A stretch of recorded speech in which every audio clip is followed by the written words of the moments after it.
Colored girls. There were no girls there. They were supposed to meet him in a diner and didn't show up. We went to his parking lot where he had a few things to do. Change his clothes in the shack and back and spruce up a bit in front of a cracked mirror and so on.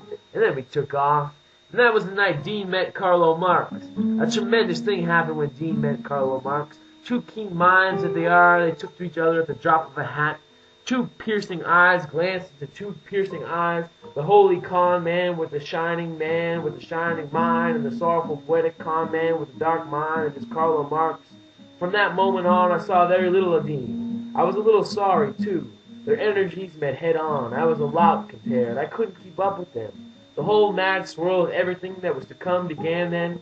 We would mix up all my friends and all I had left of my family in a big dust cloud over the American night.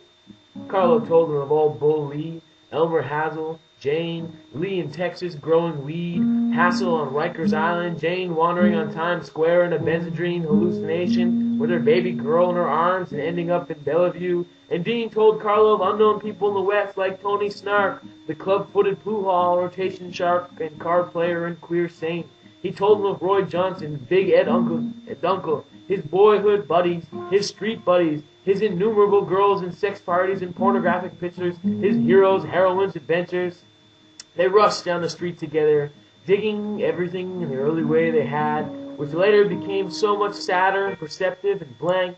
But then they danced down the street like dingle-doties, and I shambled after, as I've been doing all my life, and people who interest me. Because the only people for me are the mad ones, the ones who are mad to live, mad to talk, mad to be saved, desirous of everything at the same time, the ones who never yawn or say a commonplace thing, but burn, burn, burn like fabulous yellow Roman candles exploding like spiders across the stars, and in the middle you see the blue center light pop and everyone goes, ah.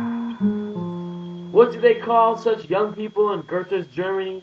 Wanting dearly to learn how to write like Carlo.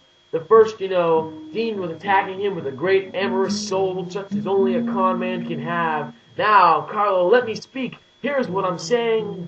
I didn't see them for about 2 weeks, during which time they commented their relationship to fiendish all-day, all-night talk proportions. Then came spring, the great time of traveling, and everybody in the scattered gang was getting ready to take one trip or another. I was busily at work on my novel when I came to halfway mark, after a trip down south with my aunt to my first brother Rocco, got ready to travel west for the very first time. Dean had already left. Carl and I saw him off at the 34th Street Greyhound station. Upstairs, they're all mad like fabulous yellow Roman candles exploding like spiders across the stars, and